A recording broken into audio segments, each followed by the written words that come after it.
Hey, thanks very much for that, Tony. Hello, folks. How you doing? My name's Elliott. I go by EMC 3D Online. I am a lighting artist in the games industry, but I've previously worked as an environment artist and a game art lecturer teaching 3D and environment art. So nice to meet you all, and thanks for inviting me along to the talk, folks. Stuff. Yeah, you have a few students here that I think recognize you, but I think that's everywhere you put out content. Sorry, I'll pay you guys after. That's good. Yeah, if you're from staff, you've probably seen me at some point. Cool. So yeah, lighting. So I've lit this scene before, and I lit it previously at nighttime from like here. But the problem with that is when I lit it, as soon as it was built for portfolio, so as soon as you move, everything breaks. The fog breaks, the lighting breaks. So it's not gameplay friendly. It's not holistic. Whereas what I'm going to show you today is we're going to approach it in a way that would work for gameplay. So as I move around the viewport, nothing really breaks.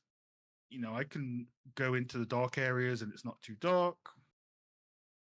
I can go inside and outside and get some haze. Nothing really is broken.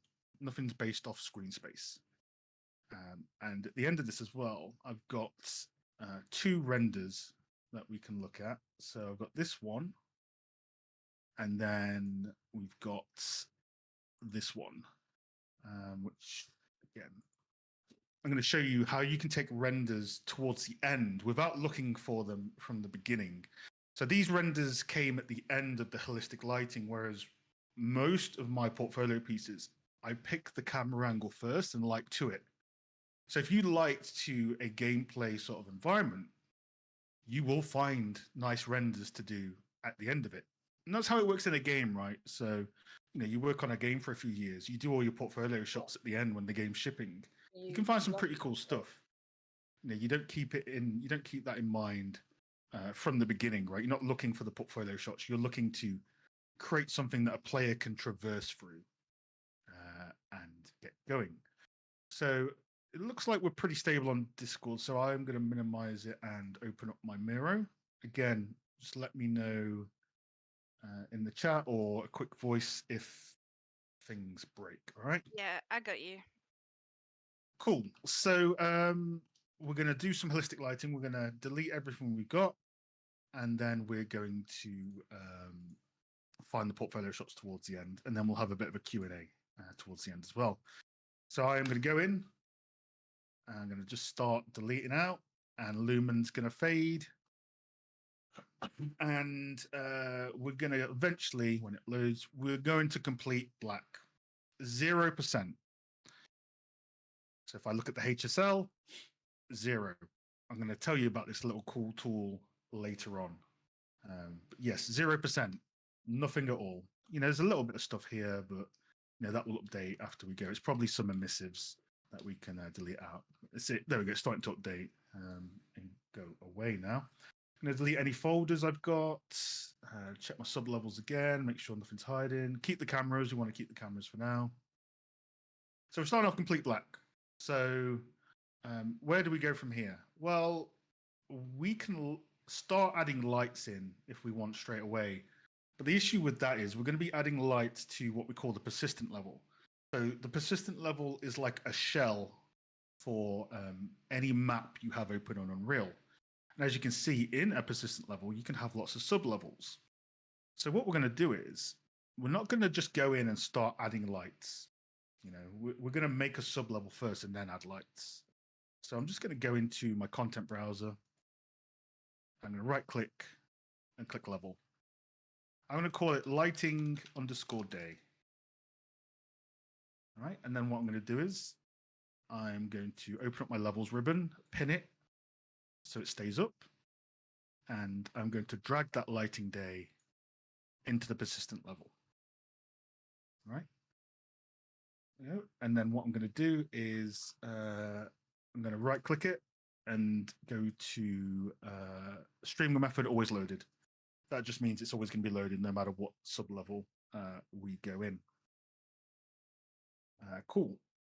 And then what I'm going to do is click save and save here. You can do Control Shift S to save everything at once, or you can save on its own. And now what I'm going to do is I'm going to double click that, and nothing's going to change. However, once you double click a level, it's going to highlight in blue, which means you're active on that level. And when you're active on that level, anything you work on is going to go into that level. And a good way to filter this out is if you go into your cogwheel in the outliner, click it and select only in current level. Whenever I click on a sub level, and these are the sub levels that were set up originally in the asset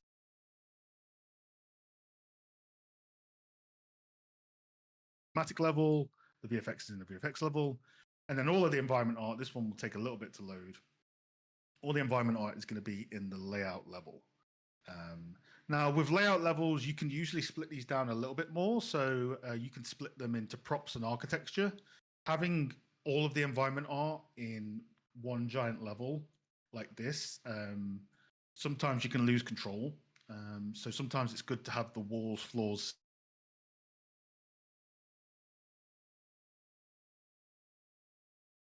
So we've added it in. We've made a sub level. What's the benefit of having a sub level for lighting? Why don't we just put the lights anywhere? Why do we want a specific level that loads and deloads our lighting? So optimization, non-destructive workflow. Thanks for that. Yeah. Can do multiple lighting, can be easily changed. Yeah, you're all on the right, pretty much the right line of thought. So yeah, you're all on the right line of thought. I'll keep an eye on the Discord bars as well. Try and get it all good. So you can stream in and out. In areas in a game, you'll stream in, you'll stream out. You need to change the lighting. You don't want to put everything in one area. So you're all correct on that terms. So that's all good to go. So reminder, we're clicking the on only in current level. And that's important because, yeah, Jordan, sure. If we look at our level, we're complete black, but we're still there. So we can start adding some stuff. So there's a few ways you can add lights and stuff like that. We'll just go through the main menu and add a directional light. Oops, and that's a point light. Delete that. So we'll add a directional light and we'll look at lit. Now we get a little bit of something, right? But if you look, we're everything's starting to blow up. And this happens a lot in Unreal. You'll load up and everything will start going crazy. You'll set the exposure to 1. Most people will set it to 1 and call it done. We want to set something in a physically accurate way when we're working. Now, if you pay attention to the bottom right, it says selected actors in lighting day, level lighting day. That's because when we added the directional light, we already were double clicked on here. So what can happen a lot is if you're not careful, if you're going between levels, you can accidentally move a light to like a separate level. That happens a lot. So you always want to double check and we always want to save. So now the only thing appearing is the directional light because we've got the only in current level filter on. If I turn it off, we get everything. If I turn it back on, we only get what's in the level. So directional light is in. Awesome. We're not going to change any settings with it just yet. Next thing we're going to add is let blueprint load up. We're going to add a skylight or a HDRI. So next thing we're going to add is a skylight. So you can either add a skylight or you can add a HDRI backdrop. Now this will differ depending on the type of game you're working on and where you're working.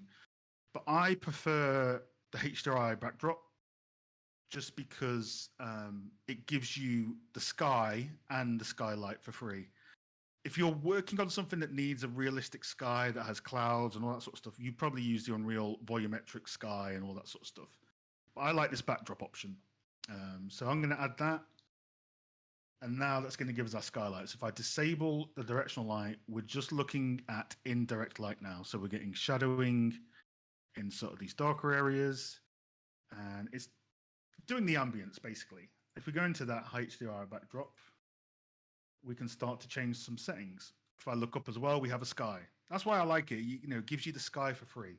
It's not good for everything. Like I say, it's certain, if you have like a volumetric clouds, 3D sky that changes, probably wouldn't do that. But for most cases, at least for the stuff I'm doing, HDRI backdrop is going to serve as well. Size. Let's set it up like a few thousand or something like that, and maybe move it down. And that's looking all right. Again, we'll save. Keeping an eye on Discord. Yep, we're green. Two monitors for the win. So we've got the sky and we've got the ambience lighting situation that when you change the sky brightness, the ambient light should change with it. So there are cases where if you can change the skylight without changing the sky brightness.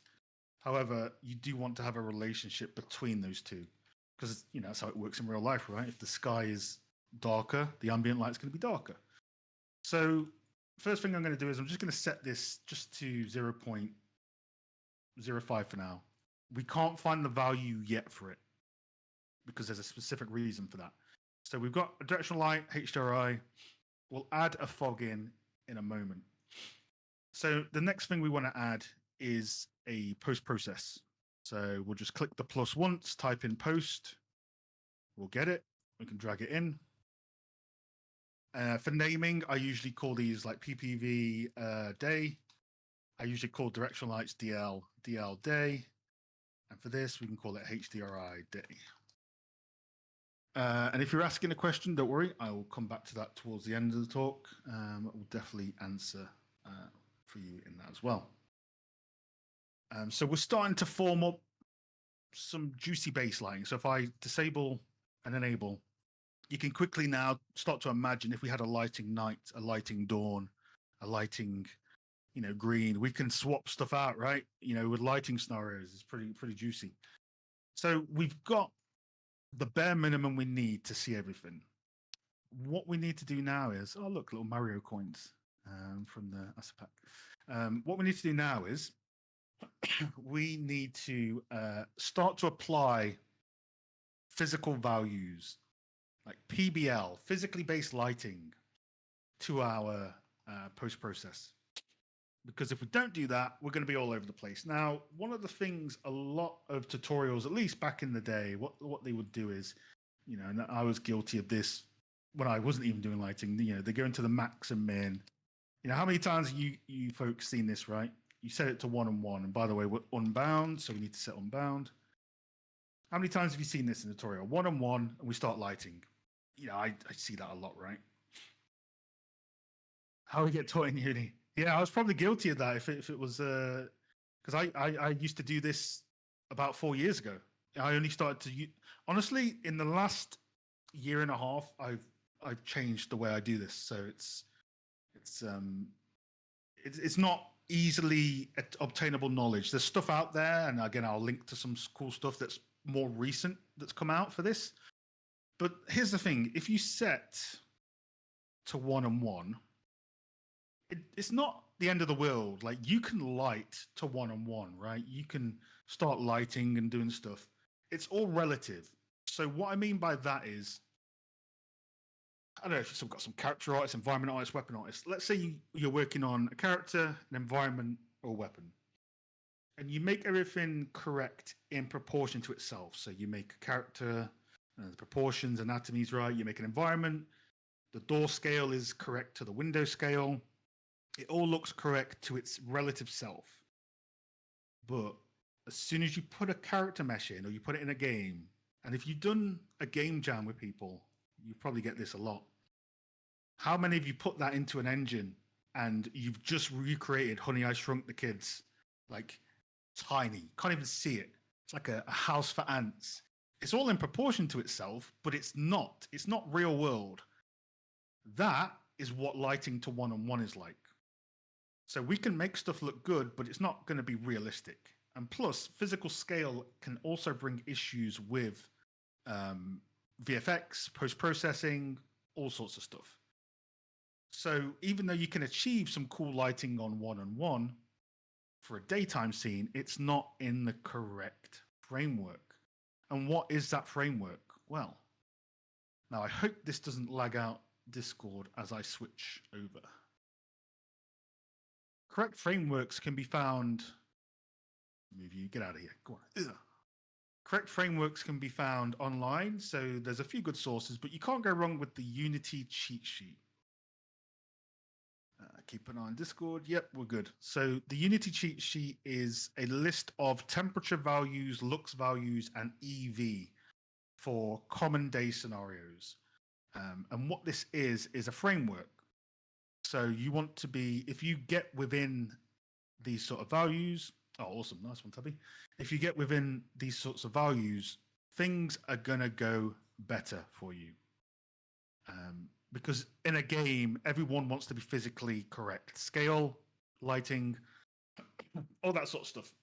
So you want to be within this framework. Even though you can light outside this framework, you don't want to. You want to light within the framework because life will be easier for your game, your project, whatever you want to do.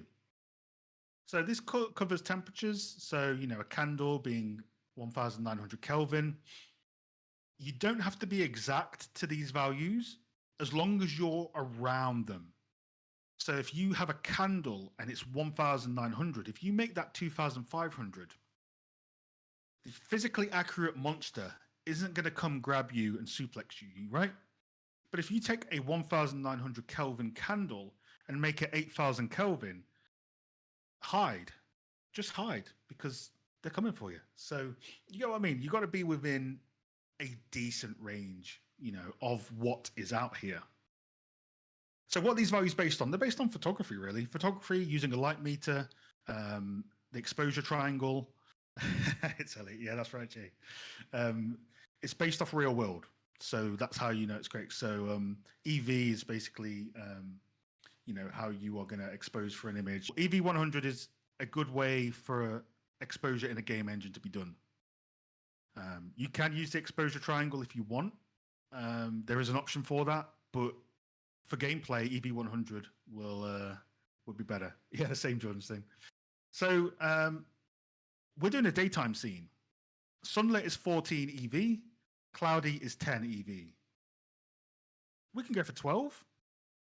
Not a big deal. We could go for 14 if we want. In the previous one that I showed you before we started, we can go in between. So how many of you heard of the Sunny 16 rule? Anyone that does photography, Sunny 16. Sunny 16 basically means if you shoot in daytime, you set your F number to 16. That doesn't mean you're 16 EV. It means you're about 14. So 14 daytime, 12 will be pretty good. So let's do it. Let's go into the PPV. 12. Now everything is dark. So now everything is dark. What do? We bring up the ambience again because the EV is now set. Our framework is set. We now light within that. So what we do is we start with the HDRI. And let's bring up. Let's see how far we can, And this is why I like the HDRI. The sky brightness affects the skylight, which is why I like doing it this way. For skylight, I think you have to do a bit more of a setup maybe with it. But you generally want to have the skylight have a relationship with the sky. So let's keep going a little bit. Let's try 1000. Now, there are ways to accurately measure the ambient values. I'm not too fussed about the ambient values. I'm going to go by eye. But however, if you really wanted to be accurate with it, you can go to show, visualize, and you can go to this HDRI adaptation. What it's going to do is going to give you these little boxes here, and it's going to give you this scary looking graph. Don't worry about this graph. This graph is the tone mapper and the exposure. But if you pay attention just to the two little cubes, as I hover the cube over, it's going to give me a value. So I don't know if you can read that. It says 9, and then up here in lux, it says 0012. Basically, this is the illumination without all the BS with it, right? So if you really want to go for it, you could be like, I want my ambience to be, a certain amount of EV or contrast. But this stuff is quite, it's better to do this on like a gray cube starting out. But it is a way you can do it. So that's in show and visualize. I'll turn it off for now because I'm going to do it by eye. I think starting out, we do it by eye will be good, and then we can refine it later. What do you guys think? Do you think this ambience is decent for day? We haven't got the sunlight yet, but as we walk around, do you think it's when we're out in the open? Do you think we can see a lot? Would you go a bit darker, a bit lighter? What do you guys think? A bit moody.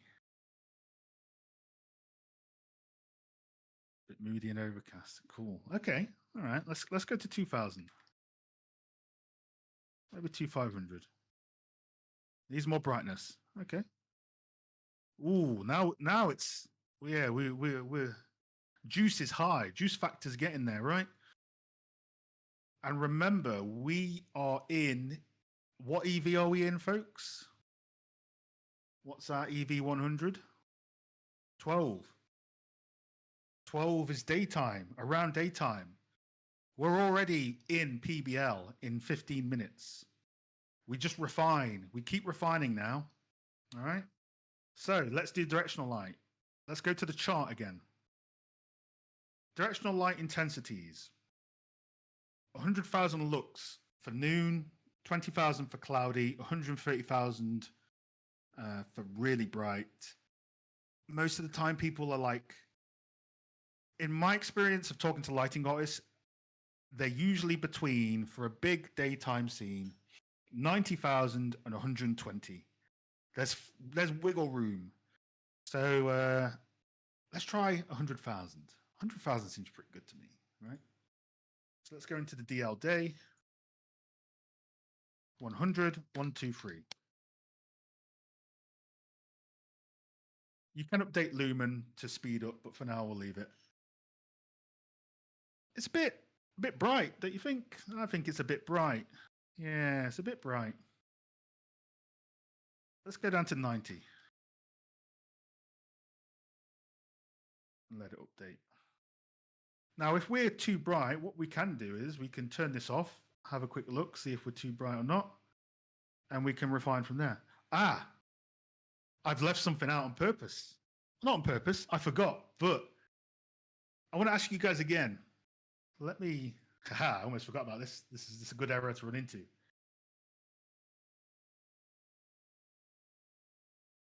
Are we actually at EV12?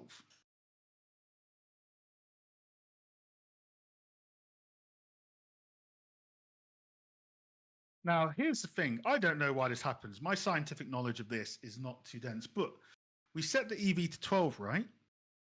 So by default, Unreal has exposure compensation set to 1. And that basically bumps you up. So if I put this at 0, we're now at EV12. I don't know why this is, but most people will put this at 0. And now the physical camera was mentioned, right? This physical camera, this is better if you're taking a still screenshot. But if you want to move between dark, light, look up and down, physical camera is not the best. It's like taking a picture, right? When you take a picture, you expose for something specific. But if you turn and take a picture somewhere else with the same settings, you'll be done. But now look at the difference. So we were actually probably at like, I think with compensation, it takes it up a stop. So we were probably at like 13, maybe even more. So now our settings for EV are correct. So if we look at only modified, EV12, compensation 0, and now we're looking pretty good. We need some atmosphere. That's the next thing. But now we're in PBL ranges. We're not too far out, right? So let's go in and add a height fog. Now it's like, do you add a height fog or a sky atmosphere? It depends. If you've got like a full-on sky system, yes. Sky atmosphere has all the zenith options and all this sort of stuff. For me, just because it's what I'm used to, again, 70 ways to light, I will use a height fog. There isn't one way that is the best, right? This is just one way of many. Straight away with the height fog, what we're gonna want to set is the volumetric on. And as soon as we turn volumetric on, Hollywood, Michael Bay, we're done. All right, talk's done. Peace. I'm out. Boom. So now we've got atmosphere. Now, be careful with atmosphere. because fog, in a lot of pieces, fog devalues. So if I turn my screen black and white, which is a shortcut you can use, by the way, on Windows color filters. You can go into Windows color filters and you can do Control, Windows C. Hopefully this turns up on the stream. It will turn your screen black and white. So you should be seeing me go from black and white to color. Cool, really good hotkey, super flexible, because a lot of the time when you look at stuff in black and white, you can get the values down. I have a video of that, of how to activate that on my channel. I'll link that at some point towards the end. It's called, use this trick to improve your lighting. The typical YouTube clickbaity stuff. It's super helpful, right? So what we want to do now is we're going to move the settings in the volumetric fog. We're not going to touch any other settings for now. Did you guys do the shortcut without activating it? Yeah, you need to enable it. You need to enable it in your it's the Windows filters, Windows color filters. So again, we can mess with all this stuff for ages, but one thing you want to be careful of is start distance. Most of the time, you want the fog to start a little bit further from the camera, because if you go all the way up to the camera, fog can flatten value. So if I turn on the black and white, you can see as I move that, it flattens your dark value. So usually, you can have it a little bit. Hey, Jay, nice. Yeah, that's it. Thank you very much. Yeah, that's how you enable it. You guys are super fast with this stuff. Damn. You got me, bro. So having a start distance that's a bit further away, you won't flatten as much. That is a very common issue. So, sorry, start distance. Yeah, that's the one. So we want to start a little bit further into the image. So yeah, a common issue with environment art and lighting is people crank up the fog. And unless you're going for a foggy mood, which in most cases, when people do this, they're not, you flatten your contrast. So to tackle this, you want to set the start and view distance so that the fog starts later into the image from the camera, okay? Let's just quickly tint this. We'll come back to it, right? But let's just quickly tint it a little bit. What we've done is we've started from complete zero with lighting. We've added in a physically based value. We've added in a physically based value for the sun, and we've added a bit of fog. So, yeah, I don't know if I have the video on. Maybe it could be that. We've set up the base lighting. So a lot of the time when you're working on a game, setting up the base lighting for your stakeholders, and stakeholders are like your directorial level people, right? People that maybe are not necessarily in development, maybe they're in like wider creative or art direction, right? They just want to be able to run around the level and see and have a quick look around, right? So this can serve its purpose until you get further art direction. Now, the next issue I want to bring up is there is a common issue in how exposure is dealt with when going into an interior. So we've set things up to physically accurate at EV12. But if we go into, there's one area specifically where this is really apparent. If we go into the depths here, and we look at the value, I always mix up my hotkey because there we go. We look at our values here, 0%, 1%, 1%, 2%, 3%, 0. That's no good. That's really low. That's like accessibility levels of low, right? Which no one really thinks of until you get into a game. If stuff's too dark, it's not good for gameplay, right? And it can have a lot of issues as well. So what are some things we can do? In terms of the beam falling down, it's we will move the directional light at some point. We'll tilt it for the best angle, but I'm looking at these dark values and I'm measuring them as 0. That's bad. But we've set up EV to be good to go.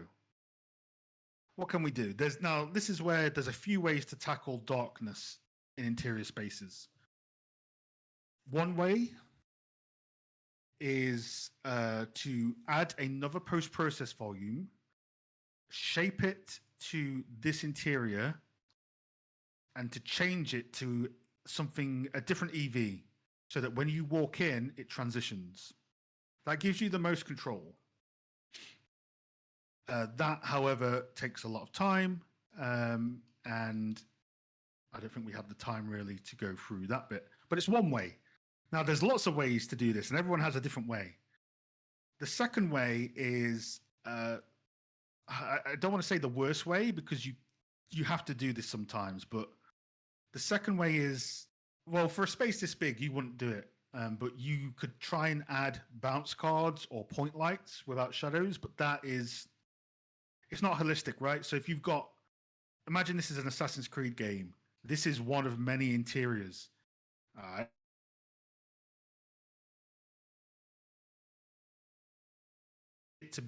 We need it to be global, holistic, right? We want to be us, is it not? Just let me know when I'm back. Cool. We want it to be holistic because we don't want to go into every building and start putting point lights. It's just a pain. It's just an absolute pain. Also, characters can run through fake lights with Lumen, which that's a nightmare as well. So we're not going to do the post-process method. What we can do is we can control it enough from a holistic point of view from the post-process. Now, there's a few ways to do this. Let's go into a few ways. Now, the first way is local exposure. Local exposure gives you additional options on top of the exposure you're in to brighten or darken highlights. So if I go into contrast scale shadows, damn, that just totally trolled me, whatever that sound was. I'm done. So if we do that and we measure value now, 4%.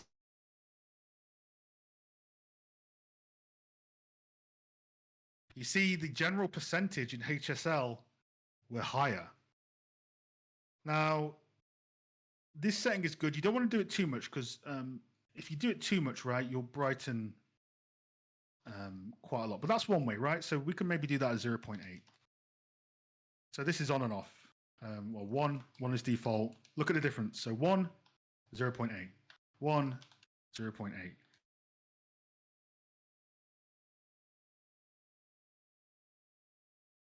Just saved a lighting artist a few days of work.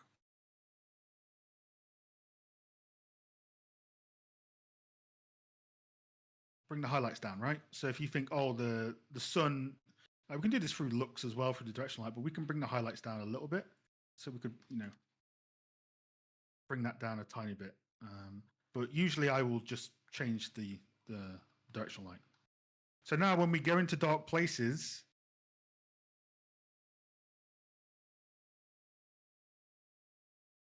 so let's go into here. This area is quite dark, so we would probably add a post-process volume here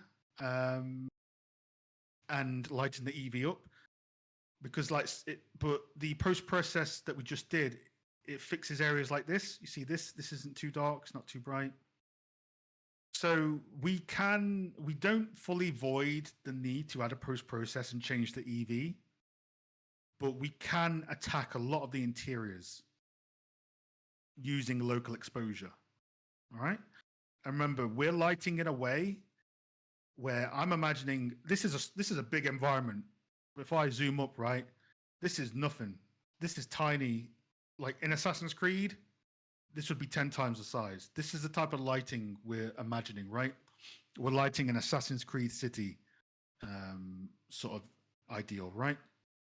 So that's one way to tackle it. Another way is to adjust the tone mapper. So you can go, well, actually, let's do the offset first. Another way is offset. So in your color grading, now I don't recommend doing too much with color grading until you have your base lighting down. However, one thing that you can start to change with your color grading is the shadows. I recommend starting out, you avoid global. When you do stuff globally, it affects everything. You don't want to affect everything. That's dangerous. You want to use the individual channels, so shadows, midtones, and vice versa. So we're going to go into shadows. We're going to offset. I'm going to type in a dramatic value just so you can see what happens. Not dramatic enough. Now you see how we're only affecting the shadows and not the highlights? This is what I mean by don't do global, do it by the specific category, because now we just have control over the shadows and our highlights are pretty cool. Offset is a very powerful tool. So a lot of the time you want to be like maybe like 0.005. Again, we're not in a dark enough area, so maybe we can debug it here. So on, off, it helps a bit. We would need a post-process in here, but let's go back to that area where we just managed to save it, right? This one. Let's do on, off. Now look at the carpets on the floor. We start to actually, we're looking black and white. We're actually getting detail without adding any lights. Remember, we've only got a directional light and a HDRI. We're not fake lighting this, right? But we're starting to get detail back. Now, what's cool about shadows is this is where you would tint a bit blue. So, you would probably add a little bit of a tint like that. Obviously, that's quite dramatic, but we can go outside and, find a value. So on, off.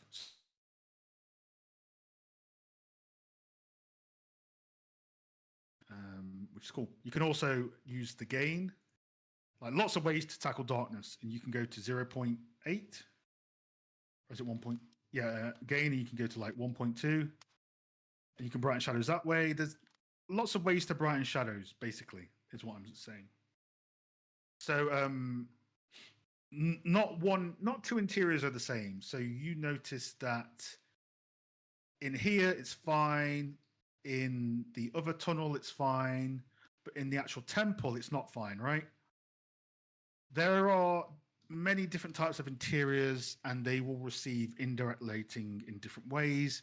That's why a lot of the time you will spend a bit of time doing a post-process pass. You will put some post-process volumes in areas, and you will override like this. So we're at EV12, right?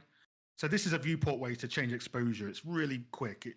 You want to turn it off eventually, but this is a really quick way to like change exposure on the fly. Funnily enough, designers do this a lot. So when designers work with lighting artists, a lot of the time they'll be like, "Oh, it's too dark." So a lot of designers will overwrite the viewport and they'll set their EV to like the sun, so they can see. It's really funny. It makes me cry though when I see a designer working on a level. It's like, oh, you've overwrote the EV. So, but we can visualize, right? If we make the EV 8, this is a good visualization tool. We can have the EV be 8 here. Then when we get outside, we put a post-process volume. We transition back to 13 to 12 because obviously this is way too bright. So that's where you would use post-process volumes to have more control after doing the holistic approach to the tone mapping as well. Yeah, exactly. That's me with producers. I don't know what it is. Producers love light mode on everything. So when we share screens and they put Jira up, that I'm literally that cat a lot of the time. Another way to control shadow is to adjust the tone mapper. This is something I learned from a free video on YouTube from a lighting artist at Ubisoft Massive. He's very knowledgeable about this stuff, but he will actually change the tone mapper. So I'm going to get the tone mapper up again. So I'm going to go to visualize, eye adaptation. And this curve here, this S curve, is our tone mapper. And he will actually go into the ACES tone mapping, which is here. And watch the curve as I adjust the slope. We're starting to flatten the curve out a little bit. You flatten out too much, that's bad. But you know, when you flatten out the curve a tiny bit, you will also start to address. See that? If we do it a tiny bit, we'll get some values back. So it's at 0.55. Let's go down to 0.35 or 0.45. So now we get more detail here. You can see that really brightens up the shadows, right? So that's like 6 ways to tackle darkness, and you can use all of them at once or use one at a time. It really depends. Like, I would probably not do the tone mapper thing for now because it's quite a deep rabbit hole with the visualization. Do it once you're more comfortable. Use the offset and local exposure and post-process volumes, and then start looking into this illumination meter is what I would do. All right. So once we have that set up, we can start to balance. So let's find a camera angle here.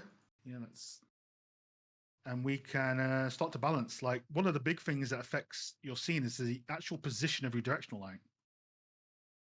So here's a fun trick, right? Sometimes you'll have the same level and they'll move the directional light, even if it's not where the sun is. And that's fine, you know, because a lot of the time the directional light really changes the look of a level. So my rule of thumb is, with a game like Assassin's Creed, you don't really know where you're going to look. But let's assume we're walking into this image. Maybe we can highlight this building a little bit, right? And just tilt it a little bit. Maybe like you can tilt stuff all day, right? Tilt it a little bit, and then obviously you go into the volumetric settings. You can ramp that up a little bit. 2.5 maybe.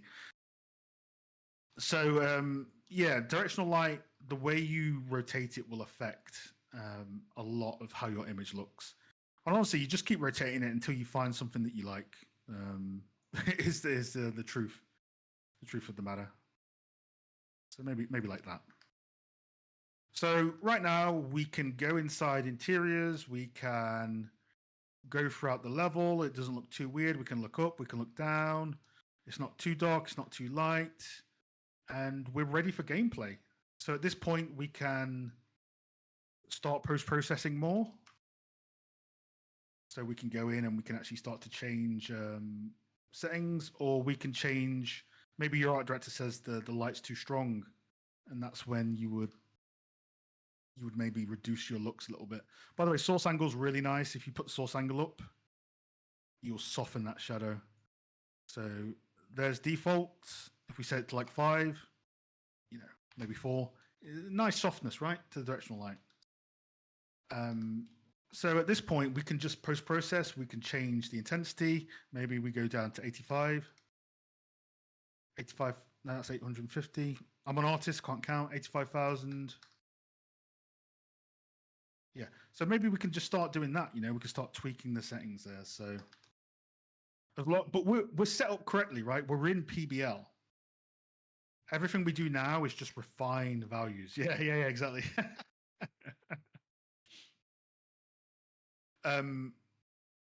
Obviously, we will set up, we will change settings, we will change post-process. I'll quickly tell you the type of settings I change on a post-process. I'll find a camera angle that I like here. I'll change the field of view. I usually use 90, but if I'm focusing for just to see how stuff looks, I'll move it to 65. Then we'll start doing some stuff, right? You know, bloom, you know, we'll set convolation. And that will sort of give us some nice highlights on the metal bits. This is where you start to do the fun stuff, the juice, or maybe it is all fun, you know, it depends, right? We can adjust the shadows again if we want. We can adjust the detail strength. Detail strength is a very powerful setting. If you go too much, it turns into your typical Google Forest HDR, crazy looking, you know what it is. You know, those images that are like really over the top, right? If you go too low, you blur that. So usually like 1.1, 1.2, very subtle, gives it a bit of a crunch. right? So if I zoom in here, you know, here's 1, here's 1.1, here's 1.2. You see, it just gives it a tiny bit of a crunch. So you want to be like very subtle with it, all right? Next is sharpen. So we can sharpen up. Here's 0, here's 1, here's 5, too much. Maybe like 0.8. You can add a bit of vignette. So here's 0.4. Here's 0.7, a bit too much. 0.5. Maybe for a render, it's fine. 0.55, 0.5. You know, softens the image. Temperature is a good one. If you want to have a cold environment, you can go cold. Warmer, you can go a bit warmer. The only thing I'll touch from global is saturation. So I'll usually sap a little bit of color out of the image, and then we can override with a color here. You can also strengthen saturation. You know, it's looking like The Witcher now. So, you know, we'll sap a bit of strength. And then we will mess with shadows and midtones. So midtones will basically affect the light parts in the image. So if I change this up and down, you can see that in the distance we lighten. So we can get like really crazy effects, right? So maybe I'll be like 1.15. Change directional light again, and vice versa. Is there any other post-process? Noise is quite good as well, film grain intensity, but that's more for your renders as well. But honestly, a lot of your settings now are going to be the fog and the post-process. Like the amount you can do with the fog alone can take you an hour, 2 hours. Like this is where you start to balance, but you're set up in the correct way. If you get what I'm saying. So I'm going to go to the version that I did before. So if I move to the one that we did, let's see if we match the same settings. I don't think I was as clean as you can tell, right? Because it says lighting night and it's daytime. So we already improved. So what did we set? So when you go into something, you can set only modified properties. That's very good because if you need to investigate a level and you need to see what someone's done, you go to their lights and you set only modified. And you can see everything they modified. So yeah, we were EB12. We were the same detail strength. We did reduce the highlights actually. Okay, we didn't do that in the previous one.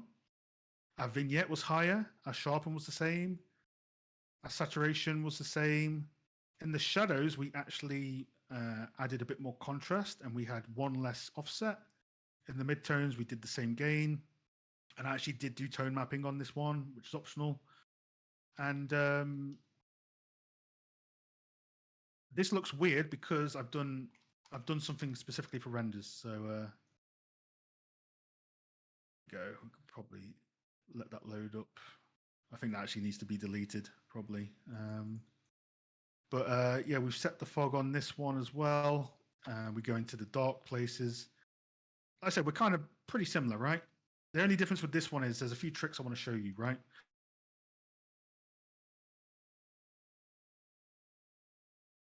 2 minutes past. I'll try and do this in 4 minutes. So after we completed the lighting, I went in, refined it. This only took like 2 hours, 3 hours total, right? And I picked some renders. So I went in and I thought this was a cool render.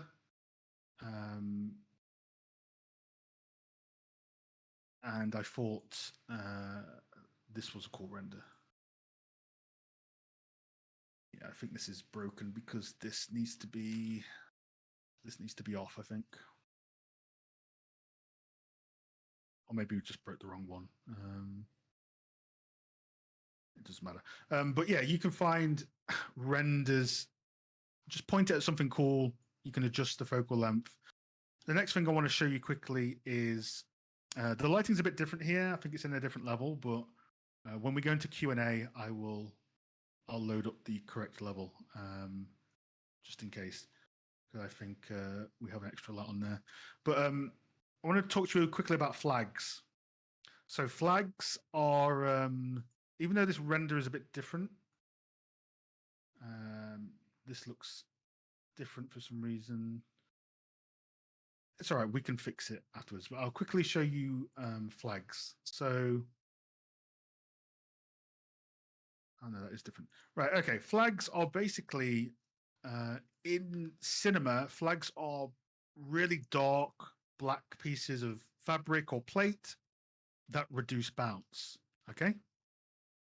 Let's see if I can find one that we've put somewhere that would actually work. Maybe this rendered camera. This not this one. Maybe this one. Is the flag working here? Kind of working here, yeah. So flags can hide lighting and they can add shadow. They can reduce bounce. So if we look at the top of the image here, yeah. So we look at the top of the image here, and we enable this flag on and off. You can see it adds a little bit of a shadow to the foreground. Flags can basically be used to add shadow to areas that you don't want. Now, my level's messed up a little bit, so it's not working as intended, but I'll make it obvious. So let's find an area that's lit, and let's take our flag here. A cool trick you can do, by the way, you put two viewports on, and you drag the second viewport. I usually have it on two monitors. And if you do Control-Shift-P with the mesh selected, you are now a pilot. Like, whee! Look, see? You can just fly around in the asset. I do this to lights all the time. You know, you pilot a spotlight and point it at something. If I put this flag maybe like here, you can see we're just casting a shadow. I'll eject out. And when we hide it, we get a shadow there. Now, that looks very obvious, right? But if you make it big enough and pull it out enough, you can basically get fake shadow in places that weren't there by the directional light. So you can use this on renders to darken corners and lighten them. And, I'll try and find the right level for that. But cool, that's really about it for the demo stuff. I'll try and find my right level. But are there any sort of questions folks want to ask about lighting in that way whilst I look for my correct level?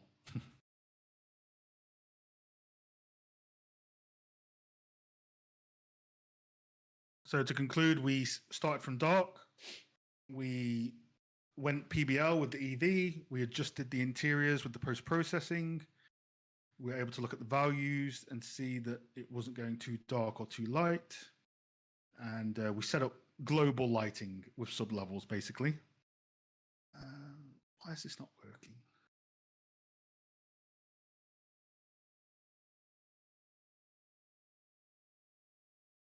I mean, how could you use these tips to throw a different mood in like horror?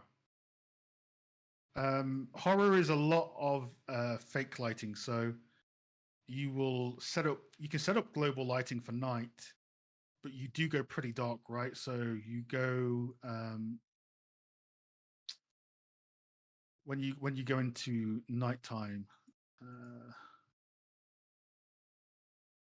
like your shadows are going to be much darker. Your shadows are basically going to be around about 5%, right? These are 11, 20, 25. A lot of it is adding light to darkness. So you would start off really dark, no directional light for now, just dark skylight ambience, and then start lighting from there. And a lot of horror is subduing areas and only lighting areas with highlighting a door with a prop. A lot of it's like lighting design, like where did you place? That's why it's broken. Where did you come from? Directional light too. A lot of it is like where you place the lights to highlight areas as well.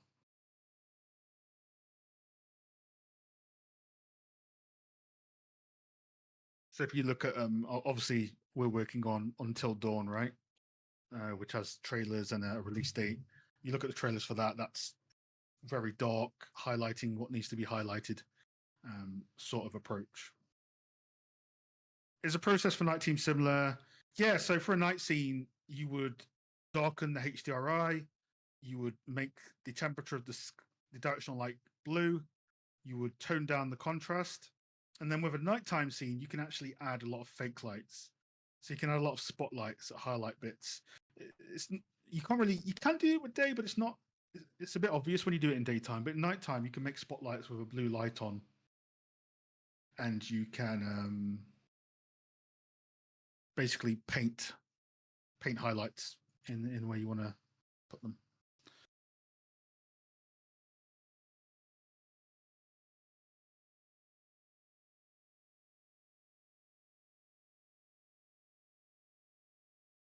It's just booked. What's that tool? That tool is called Microsoft Power Toys. Is an official Microsoft thing that has a lot more cool features for Windows. But one of the features is a screen-spaced HSL viewer, which lets you view the HSL and the percentage. I mainly look at the far right percentage, and I think of this as the brightness percentage. So right now, the shadows in this scene, they're at 6%, and then in the darkest areas, they drop to 1%. So I would need to maybe balance this area a bit more. But yeah, it's called Microsoft Power Toys. It's really good. It's one of the most used things I use currently.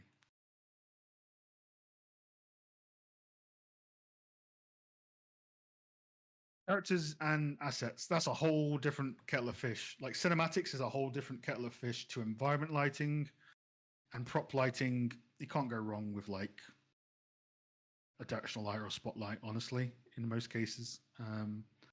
Prop lighting, you usually put a lot more lights in, like catch lights. I've seen people render guns with like 6 lights to catch it from certain angles. Character lighting is a whole different thing. Like that's a whole talk on its own, right? In terms of cinematics and mood, but cinematic light is a very different skill set to environment lighting. You get a lot more freedom in cinematics because it's locked to a camera, whereas with environment lighting, as you saw, we have to be a lot more holistic.